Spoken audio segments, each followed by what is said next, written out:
ஒன்றிய அரசு கொண்டு ஒரு திட்டங்களை மக்களுக்கு ஆதரவு அளிக்கணும். அது எதுக்குற முதல் அரசாங்கமா தமிழக அரசு தானே இருக்கு. ஏன் சார் எதிர்க்கல? நீங்க ஆட்சியில் இருக்கும்போது, மத்தியில நீங்க ஆட்சியில் இருக்கும்போது நீங்க ஏன் சார் எதிர்க்கல? நீட்டை எதிர்க்கிற நீங்க தானே சார் நீட்டையை கொண்டு வந்தீங்க.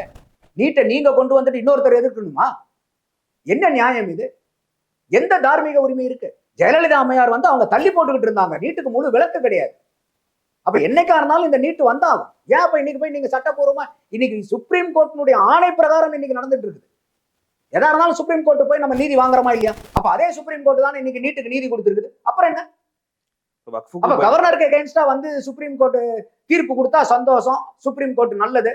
நீட்டுக்கு ஆதரவா சுப்ரீம் கோர்ட் தீர்ப்பு கொடுத்தா அது சுப்ரீம் கோர்ட் கெட்டதா? என்ன இது டபுள் ஸ்டாண்டர்ட்?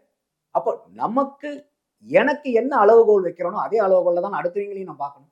இல்ல அடுத்தவங்களை எந்த அளவுகோல்ல நான் அளக்கிறனோ அதே அளவுகோல்ல தான் என்னை அளந்துக்கணும்.